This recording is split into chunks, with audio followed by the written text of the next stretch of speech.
Terima kasih Anda masih bersama kami. Jelang pertemuan International Monetary Fund (IMF) yang akan diselenggarakan di Bali, sejumlah persiapan pun telah dilakukan. Di antaranya pengamanan pintu masuk melalui jalur udara ke Pulau Bali. Komandan Pangkalan Udara dan Lanut Ngurah Rai Kolonel Penerbang Wayan Superman ditemui di Base Ops Ngurah Rai menyampaikan pada pengamanan pelaksanaan pertemuan International Monetary Fund (IMF) di Bali akan dilakukan secara gabungan melalui Komando Operasi Sektor. Bahkan selama penyelenggaraan kegiatan IMF tersebut akan ada tim buru sergap dan dimungkinkan adanya dukungan pengamanan udara dengan pesawat jet tempur.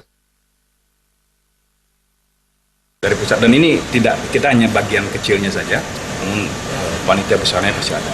Ada gabungan nanti gabungan dan ada kosek kalau tidak salah, ada melibatkan kosek Kamunas, dan itu kosek Kamunas berarti ada unsur buru sergapnya. Kemungkinan pesawat tempur juga akan ada di situ. Lebih lanjut, Superman menambahkan, TNI Angkatan Udara Lanut Ngurah Rai senantiasa mengemban tugas menjaga teritori udara wilayah Bali dan Nusa Tenggara. Untuk itu sangat diperlukan sinergitas dan dukungan semua pihak. Di Lanut Ngurah Rai yang jelas kami harus sepakat. Jadi apa yang menjadi skenario kami itu adalah kesepakatan kami dengan teman-teman di bandara.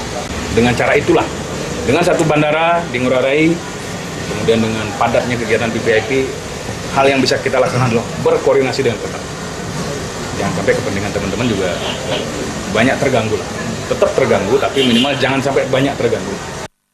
Selain fokus pada upaya pengamanan teritorial udara, Pangkalan Udara Lanut Ngurah Rai senantiasa fokus dalam upaya mewujudkan zero accident di Bandar Udara Internasional I Gusti Ngurah Rai.